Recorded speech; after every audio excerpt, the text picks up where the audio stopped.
All right, what's up, YouTube? So, we got Lidia Sobieska news. I just started playing Tekken 8 again yesterday, and I guess it was a good time to do so.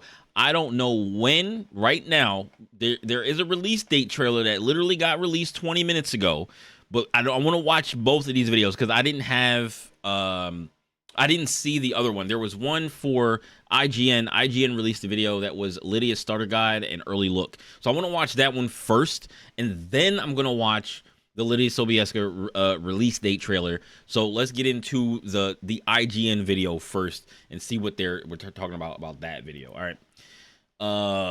In Tekken 8 as the second. Wait, let's go back. She got out the car in the ring. How did you even get the car in the ring, bro? Like, why did they? Yo. The fighting Prime Minister of Poland, Lidia Sobieska, makes her return to the King of Iron Fist tournament in Tekken 8 as the second DLC character. She's a complex character. Hold on. Wait. Let me go back. I was like, is this Tekken 7? Oh, okay. Oh, she has that. That's one of my favorite moves. Oh, what's that? But fortunately, Bandai esports manager Alex Julio. It make it. I think that's her guard break move.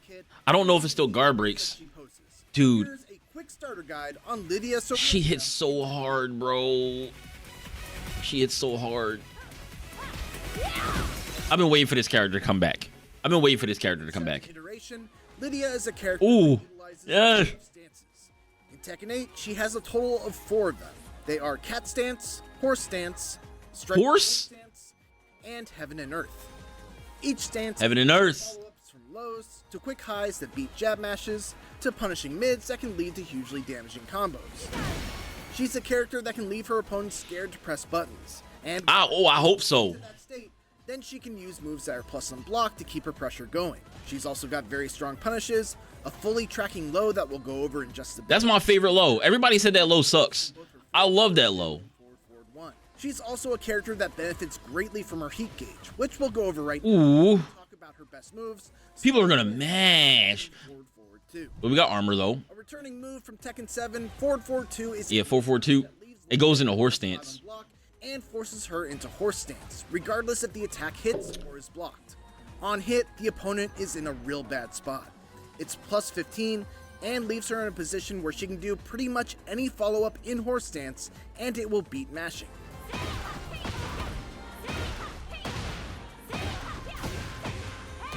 Let's go. The opponent must guess on blocking a mid heat engager that's only minus 10 on block, a low counter hit launcher, or take a gamble and mash to try to beat an axe kick that leaves Lidia at plus 8 on block and transitions into a whole new stance with another set of mix-ups. It gets better. If she lands this move in heat, she's at plus 17 and can get a guaranteed follow-up that ends with her going into Heaven and Earth stance, where she can threaten with several strong attacks, including a fast and blockable, and gets a charge. Wait! It's unblockable now? She can threaten with several strong attacks, including a fast and block. It's unblockable now? It used to just be a guard break, and then you had to follow up with the move. You had to, I forget what the input, the button input was, but it was like a couple of hits or whatever. But dude, it's freaking unblockable. That is so ridiculous. And gets a charge that powers up some of her moves for the rest of the match. The little brother to forward 4-2, forward 1 is a running high punch approach option that leaves Lidia at plus 6, but doesn't force her into a stance. The drawback, of course, is that it's a high and can be ducked, but since ducking against Lidia is so scary, see everything I said before about forward 4-2, this is a very useful option to mix into your approach and keep your turn. Wait, what was that? What was that on block? Oh, it's plus 5? Oh, snap. 1+2, 3, 1+2 string called political. 442 is plus 5? Twist. There's a clean hit property to it if you do a quarter circle forward 1+2 for the last hit that adds on a bit of extra damage. Aside from that, it's Lidia's 14 frame punisher, a heat engager, has fantastic range, and while the final hit of the combo is launch punishable, she can stop after the second hit and only be minus 10. Alex warned though that it is no longer hit confirmable between the third and fourth hit like it was in Tekken 7. Back 1 is a safe fine. mid-heat engager with I only did it when I knew it was gonna hit anyway. +2 on block, will wall stun if close to the wall, and knock down if it hits while you're already in heat. Not much else to say about it other than, that seems pretty good. Down forward 2 is a 15 frame mid that goes into cat stance and is +11 on hit, which means that if it hits, once again, the opponent is in a bad spot where they'll have to guess, as pretty much all of her follow-ups will beat any sort of mashing. From cat stance, she's got a safe mid that leads to a combo on counter hit, a low, and a high follow-up. That said, if the initial move is blocked, the opponent can mash out of it. Next up is down back 4, which is a You know what I am hyped for? I'm hyped for the fact that I'm not going to have to use chainsaws anymore. Because one thing about Alyssa, right? Not that I don't like playing Alyssa. Alyssa is definitely a very fun character to play, and I like what I've done with her thus far, right? But when Alyssa does not have her chainsaws out, she's not so very scary, right? That's the thing. It's like her chainsaws are what really make her Alyssa. Without her chainsaws out, and when people understand the matchup and they know how to make you put your chainsaws away, they're like, oh, I'm just gonna wait for this. I'm gonna wait for him to do this. Then I'm gonna jab him. I'm gonna do this here, down one them, whatever. And they make your chainsaws a non-factor. It becomes a much harder thing to win with Alyssa, right? But with Lidia, I mean, I guess technically some of her moves will be hidden behind her stances, but like her stances are much better in this game, and like one of her things is a unblockable. It's a high unblockable, but that's fine. Dude, it's going to feel really good to not have to have an install to do certain things, right? Where it's like, oh, I gotta pull out these saws, or I gotta do this move and pull out these saws. Like I said, it's not that I don't like it. I'm not saying that it's not good. I'm just saying that I won't have to wait to do certain things until I have chainsaws out. Everything Lidia got, she got it. And all her mix is just there. It never goes away. Never goes away. You just got to block a little bit sometimes. And then you go back to whatever you was doing. With Alyssa, you go into chainsaws, then you got to block, and then you got to get your chainsaws out again, but you got to get into momentum to get your chainsaws out again. Right? Low at 22 frames of startup, but it does track sidestep left and is 0 on hit. What's nice about it is that you're standing afterwards, so you don't limit yourself to wall rising moves after landing it. Down 2 is another low that is faster at 18 frames, but it is -4 on hit. So if your opponent knows that, they can take their turn back if it hits. It does go under highs though, and if it they won't know. They won't know. Nobody knows. Ooh.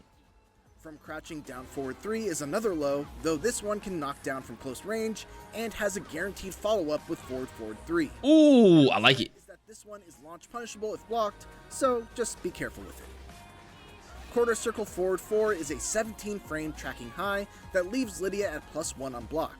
But if it hits, she's at +10, which means that she gets a guaranteed 1-2-2 jab string, which is respectable damage and I like it. +8 in cat stance for a mix-up opportunity.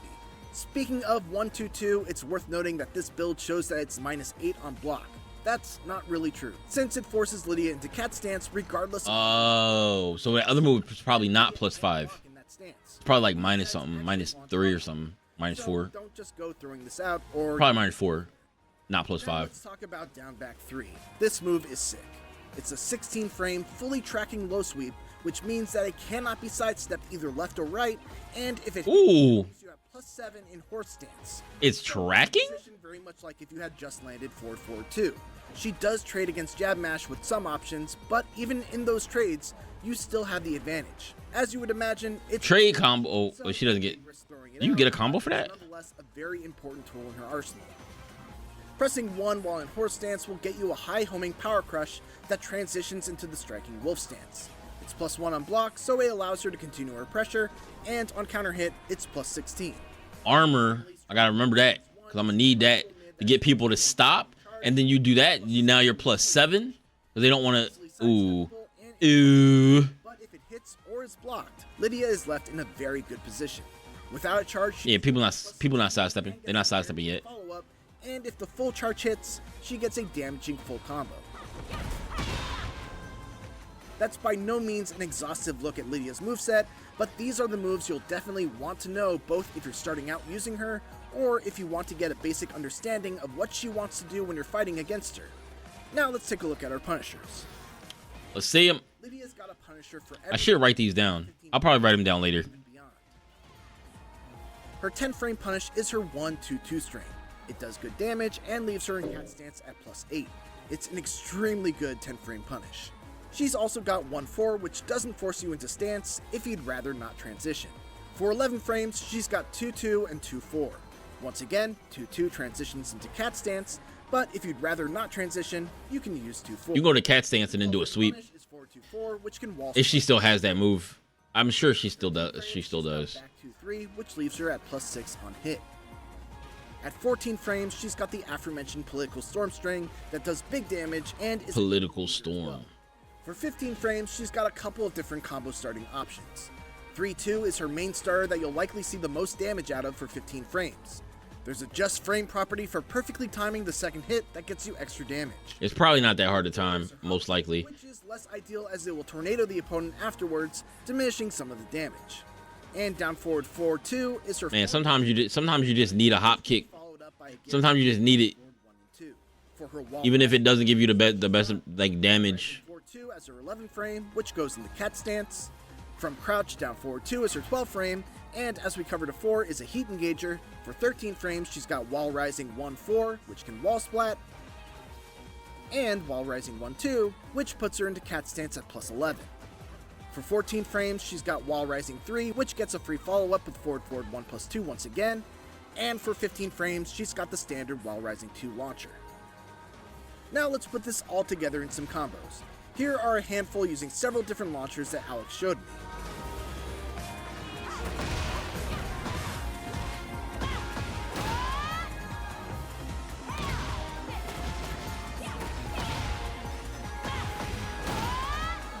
Okay. Solid damage.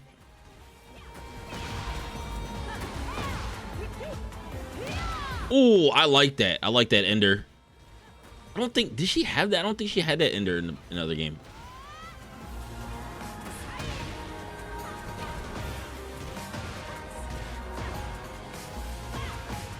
I'm 1000% gonna go back and find this combo when she releases. The Heaven and Earth stance. Heaven and Earth is a unique stance in that she can only enter it while. Let me find out she comes out before Evo. And she can enter it while in. Let her come out this week, please, please. Briefly earlier, when she enters the stance, she gains a charge, which simply powers up the damage of some of her moves and persists through the entirety of the match. From has 3 main options. Press 2 for a powerful 13 frame mid that's +6 on block, 1 for an 18 frame power crushing mid that's only -11, and 1+2 for a 16 frame high unblockable attack.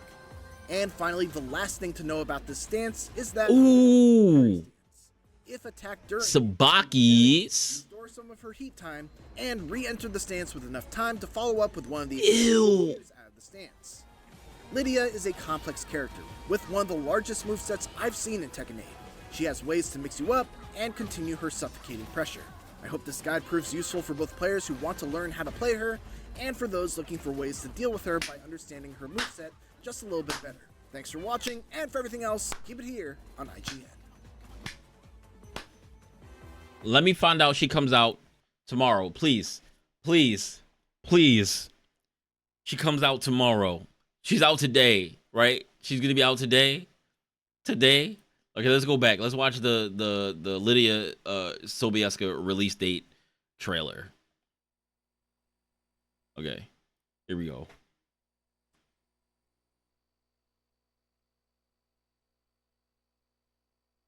Oh wait, it's not playing. Oh shit.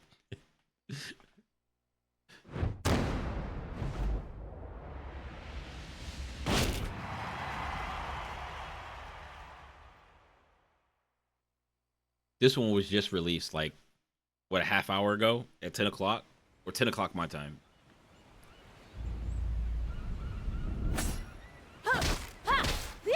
But wait, was this? Did we see this already? We saw this before, right?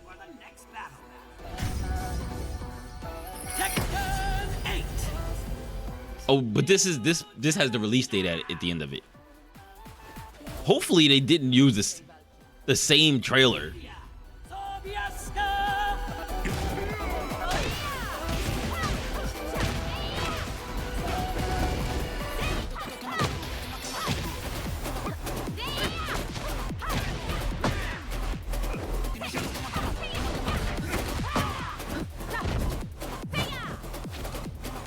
She is so fucking beast, man. She's such a beast. I'm so upset. When she first came out, I was like, man, she just kind of like a Jin clone. She's just a John Jin. And then I saw her actually fight, and I was like, hold on, wait a second. She is nothing like him. She is cool.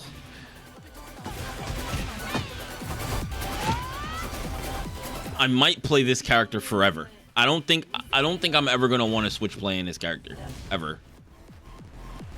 Like I really enjoyed playing this character in Tekken 7. It's what made me really want to play Tekken like long term when she came out.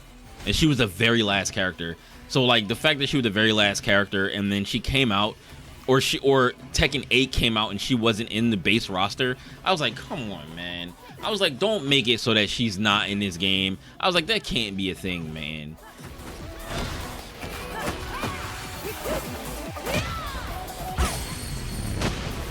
Oof.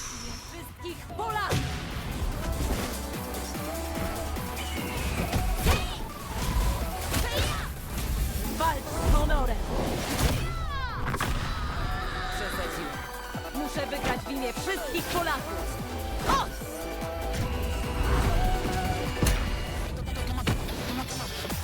What's the date? What's the date? What's the date? July 22nd?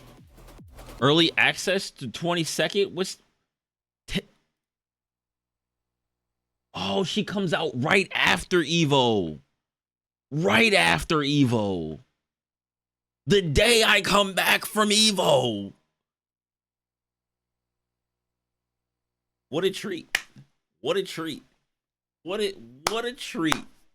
So, dude, as soon as I get home, I'm probably gonna take a nap. That's the first thing I'm gonna do. I'm gonna take a nap, and then I'm gonna get up, and then I'm gonna go live, and then I'm going to play Lidia for the rest of the day, and then I'm gonna have to go to work in the next day. But I should have took an extra day off of work. I should have took like 2 days off. I should have stayed out until Tuesday. Because if I stayed out until Tuesday, I will be able to play her all day Tuesday. I think I am coming back in the morning, so I should be back, and then I'll probably sleep until like the afternoon. It depends. It depends on how tired I am when I get back home. But yeah, I knew she was gonna come out during like right after Evo. I had a really good feeling, but I thought they would have revealed that at Evo. But maybe they'll reveal a new character at Evo for Tekken. They have to, right? They would have to. They're going to reveal a new character at Evo for Tekken. And probably a lot of other stuff. New character for Evo for Tekken. New character at Evo for maybe one or two characters for 2XKO. And then I want to play. Maybe they'll have the playable characters there at Evo. And then where would they reveal that at though? Maybe they'll just release a video when Evo starts or something like that. I don't know. I don't know how they're gonna do that. All right. Well, that's a good Joan right there. And we're gonna play her on Monday. Well, not on Monday, the following Monday after Evo. So all right. Thanks. Please do subscribe to the channel.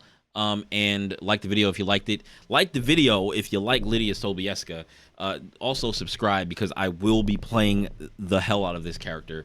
Yeah, like I just started playing Tekken again for Evo, and I'm pretty sure Evo is just going to like reinvigorate the fighting game spirit after I go, and then I got a brand new character that I've been waiting for to come to Tekken 8. and they changed her guard break to a flat out unblockable. So I'm happy about that. I'm excited. So we're gonna play her on the 22nd, and yeah, because I'm sure it's if you have the character pass, you'll probably get her the 22nd. All right, peace.